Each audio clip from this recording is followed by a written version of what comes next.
құрметті көрермендер мен қала қонақтары, эфирде Сатпаев телеарнасының жаңалықтар топтамасы, студияда Жансая Ғалымжанқызы. Аптаның соңына келіп түскен ақпараттар легімен таныс болыңыздар. Абай атындағы номер 4 мектеп лицейінде облыстық семинар өтті. Елбасының жолдауын талқылау шаралары жалғасуда. Ауған соғысы ардагерлерімен естелік кеш өтті. Республикалық асыл мұра байқауына қатысқан жерлестеріміз жеңіспен оралды. Менің отаным Қазақстан атты шеберлік сабақ ұйымдастырылды. Қаламыздағы Абай атындағы номер 4 мектеп лицей қабырғасында география сабақтарында сандық білім ресурстарын қолдану тақырыбында білім бөлімінің ұйымдастыруымен облыстық семинар өтті. Тақырыпты әріптесім толықтырады. Облыстық семинар қаламыздағы барлық мектеп басшылары мен география пәнінің ұстаздарының басын біріктірді.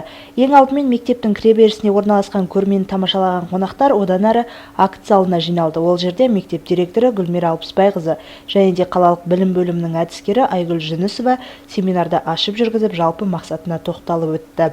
География сабақтарында сандық білім ресурстарын қолдану тақырыбындағы білім бөлімінің мұрындық болуымен ұйымдастырылған облыстық семинар екі бөлімнен тұратындығын атап өтейік. Бұл семинар жалпы мақсаты ақпараттық технологияларды, оның ішінде интерактивті тақталар, интерактивті құралдар, электронды оқулықтарды тиімді қолдану болып табылады. Бұл бағдарлама негізінен 3 жылға құрылған. Биыл алғашқы кезеңі, яғни дайындық кезеңі 16-17 жылдар. Ал 18-19 жылдар ол қалыптастыру кезеңі, одан кейінгі 18-19 жылдар ол жалпылау кезеңі. Бұл жалпы бейнелік карта жобасына Қарағанды облысы бойынша 5 қала қатысады. Қарағанды, Сәтпаев, Саран, Шахтинск қалалары қатысады. Мінекей соның бір біздің жоспар бойынша бізде семинар өтілуде. Семинар 2 бөлімнен тұрады. Бірінші бөлімде сабақтар, сыныптан тыс шаралар, екінші бөлімде шебер зертханалық жалпы мұғалімдердің еңбектерімен ой бөлісу, тәжірибелерін алмасу. Қазақстан Республикасындағы білім беру саласының қазіргі заманғы жүйесін қалыптастырудың негізгі алғышарттары: оқудан білім беруге көшу, жеке тұлғаның шығармашылық қабілеттіліктерін дамыту, жеке тұлғаға бағытталған ашық білім беруге көшу, білімді жинақтау мен жүйелеуде, оқушыларға білімді беру үрдісінде жаңа ақпараттық және коммуникациялық технологияларды пайдалану. Аталмыш семинар аясында дүниежүзілік қатынас жолдары, жаңа коммуникациялық жүйелер, ғаламтор, Сәтпаевтану, яғни Қаныш Имантайұлы Сәтпаевтың еңбектерін сандық технологияны қолдану арқылы ой бөлісу, сандық білім ресурстары инновациялық оқу үрдісінде тақырыптары бойынша түрлі сабақтар ұйымдастырылса, туристік жолмен тақырыбында спорттық шара өткізілді. Сандық білім беру бүгінгі таңда білім берудің ажырамас бөлігіне айналды. Осыған байланысты семинарда білім беруде қолданылатын ақпараттық ресурстар ұсынылды. Бұл ресурстар сабаққа дайындалу, сабақты өткізу, үй жұмысын жасау, тәжірибе алмасу, кері байланыс жасауда тиімді көмек құралы болып табылады. Елбасы Нұрсұлтан Әбішұлы Назарбаевтың Қазақстанның 3-ші жаңғыруы жаһандық бәсекеге қабілеттілік атты кезекті жолдауы солтүстік Жезқазған кенішінде талқыланды. Толығырақ келесі бейнесюжеттен. Бүгін солтүстік Жезқазған кенішінің мәжіліс залында Қазақстанның 3-ші жаңғыруы жаһандық бәсекеге қабілеттілік атты Қазақстан Республикасы президентінің халыққа жолдауын түсіндіру мақсатында кеншілермен кездесу өтті. Оған ішкі саясат бөлімінің бас маманы Азамат Сүлеймен, Жезқазған аймағы кәсіпкерлер одағының атқарушы директоры Мұхтар Сейтжанов және діни сұрақтар бойынша ақпарат және кеңес беру орталығы басшысының орынбасары Алмас Шеделбаев және кеншілер қауымы қатысты. Шара барысында жиналған қауымды ақпараттық насихат топ өкілдерімен таныстырып өткен Азамат Сүлеймен биылғы елбасының жолдауында көрсетілген 5 басымдықтың мақсат міндеттеріне тоқталып өтті.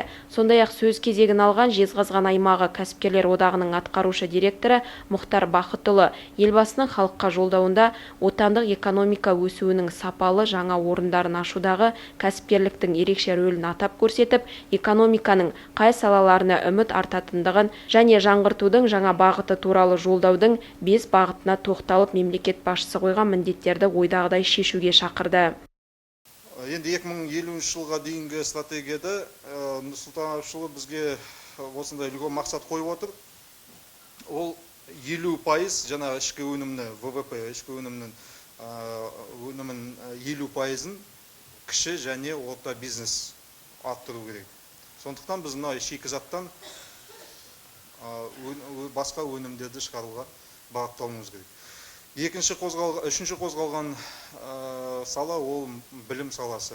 Білім саласында бүгінгі осы техникалық профессия кәсіпті алу үшін балаларға, жасөспірімдерге тегін техникалық орта білімін алуға мүмкіндік туып отыр. Сонымен қатар елімізде өзекті тақырыптардың бірі болып отырған діни экстремизм жайлы діни сұрақтар бойынша ақпарат және кеңес беру орталығы басшысының орынбасары Алмас Шеделбаев ислам діні жайлы түсіндіріп, жастарды жат ағымдардан аулақ ұстау керектігін жиналған қауымға ескертіп өтті.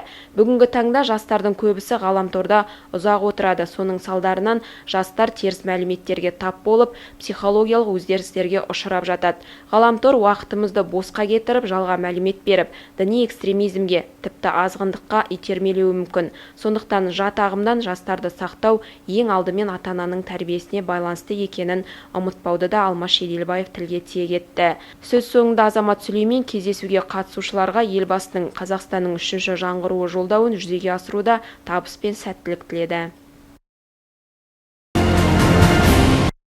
Хабарымызды одан әрі жалғастырамыз. Кеше қаламыздағы номер 5-ші жалпы білім беретін орта мектебінде батырлық пен ерліктің үлгісін көрсеткен ауған соғысының ардагері Берік Әлібаевпен кездесу кеші өтті. Кеңес әскерлерінің ауған жерінен шығарылғанына 28 жыл толуына арналған Ауғанстан ақиқат атты ардагерлермен кездесу кеші өтті. Ұйымдастырылған шараның басты мақсаты 2-ші жаһан соғысына пара-пар ауған соғысында ерлік көрсеткен ардагерлерімізді құрметтеп, келер ұрпаққа үлгі етіп Ауғанстан жерінде интернационалдық борышын өтеп жүріп, мерт болған жауынгерлерді еске алу болып табылды. Бүгінгі Ауғанстан ақиқаты іс-шараның мақсаты, яғни ауған соғысына қатысқан ардагерлермен кездесу өткізу және оқушыларға патриоттық рухта тәрбие беру және боздақтар рухына тағзым етуге, есімдерін мәңгі құрметтеуге тәрбиелеу. Кештің шымылдығы Қазақстан Республикасы әнұранымен бастау алып, ауған соғысы кезінде мерт болған жауынгерлерді 1 минут үнсіздікпен еске алумен жалғасты.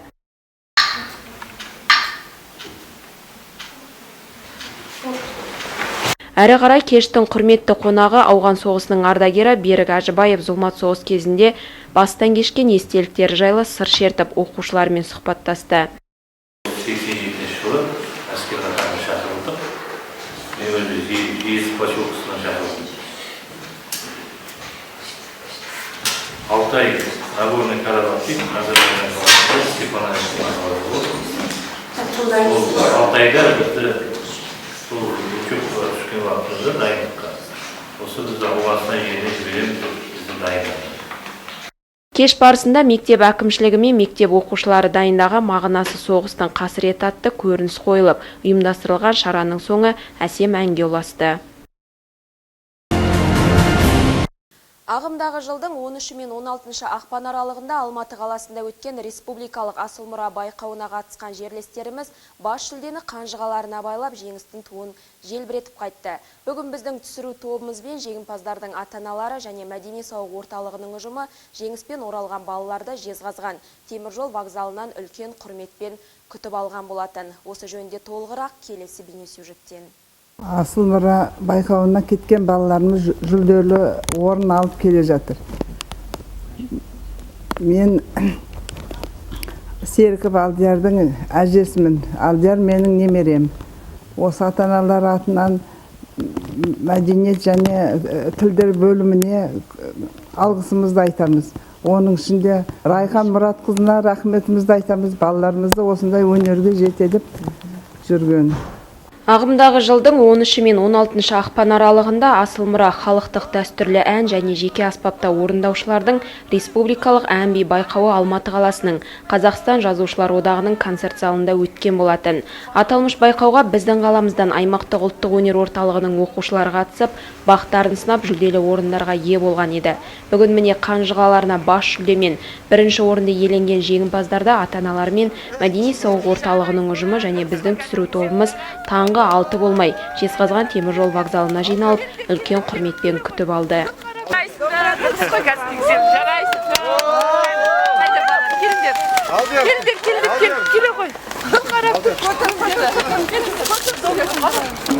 Төрт бала бір квартет, екі жеке домбырамен барып, бірінші, екінші орында иемдендік. табысты оралдық деп ойлаймыз. Сапарымыз сәтті болды. Аман-есен барып, жеңістермен елге оралып жатырмыз міне. Барлықтарыңызға мына жеңістеріңіз бишілерімізге, әншілерімізге, дәстүрлі әншілерімізге, мынау көркемсіз өнерінің балаларына орындары құтты болсын дейміз. Жеңістен жеңіске жете беріңіздер. Өнерлеріңіз өрлей берсін. Көп рахмет, аха. Жалпы 8 номинация бойынша өткен байқауда аспапта ойнау ансамбльдері, дәстүрлі ән, көркемсөз және жеке би орындау бойынша жеңіске жеткен балалардың жетекшілері ішкі қуаныштарын жеткізіп, қолдау көрсеткен жандарға алғыстарын жеткізді. Республикалық асыл мұра байқауы болып өтті. Қарағанды облысы Сәтбаев қаласынан, біздің аймақтық өнер орталығынан, ақындар үйірмесінен күйшілеріміз және бишілеріміз сол конкурсқа қатысып, жүлделі орындармен оралдық. Солардың бірі біз ақындар үйірмесі, яғни мен өзім бас жүлдемен оралдық және менің оқушым Тәжібай Әділхан бас жүлдені иемденіп, Алматы қаласына республика деңгейінде Сәтбаев қаласының деңгейін мойындатып, көпшіліктен оза шауып, бас жүлдені иемденді. Конкурстан алған әсеріміз өте керемет. Барлығына және аймақтық өнер орталығының Сәтбаев қаласының Шымболат Тілдебаев атындағы Кеншілер сарайының директоры Нина Андреевнаға алғысымызды білдіреміз. Барлығына көптен көп рахмет, бізді қолдаушыларға, бізге жанкүйер болғандарға. Республика бойынша әр облыстан, әр қаладан келген қатысушылардың арасынан алдыңғы қатарға шығып, қаламызды көпке танытқан балалардың ата-аналары мен әжелері ақ баталарын беріп, тек биіктен көріне берсін деген ізгі тілектерін білдірді. Немерем бір орын алып, Алматыдан бірінші жүлдеге алып келіп, қуанышты болып отырмыз.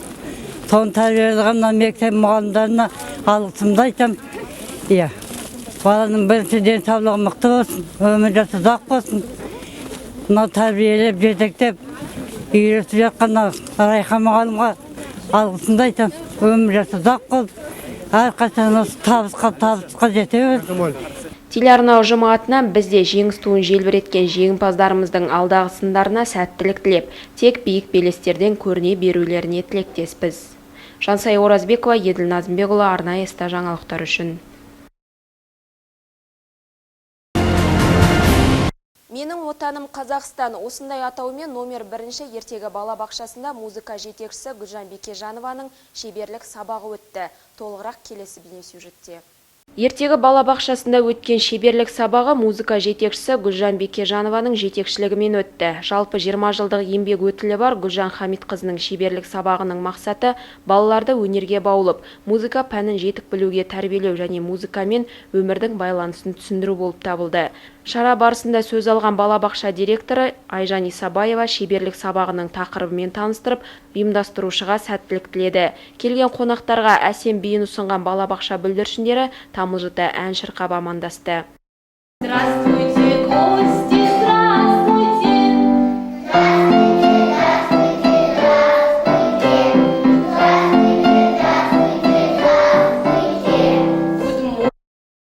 Музыка өнері жеке тұлғаның дамып қалыптасуында аса маңызды рөл атқарады. Сондықтан музыка адамға ерекше әсер беріп, адамның көңіл күйін ерекше сезімге бөлейді. Осындай сезімді көрермендерге сыйлаған балабақша бүлдіршіндері «Менің отаным Қазақстан» әнін шырқап, жиналғандардың қошеметіне бөленді.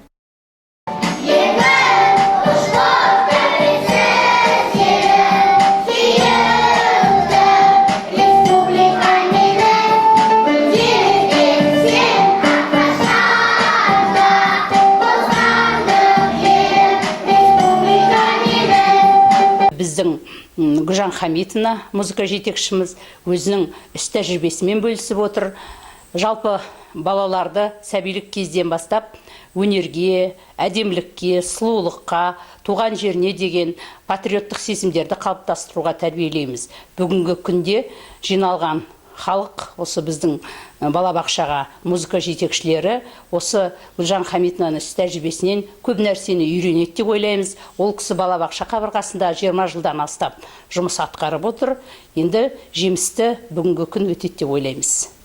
Музыка жетекшісі Гүлжан Бекежанованың ұйымдастыруымен өткен шеберлік сабағында балалар 3 тілде амандасып қана қоймай, жеке-жеке ән салып, өз өнерлерін паш етті. Өткен шарадан балабақша ұжымы мен ата-аналар ерекше әсер алып, достық көңіл күймен тарқасты.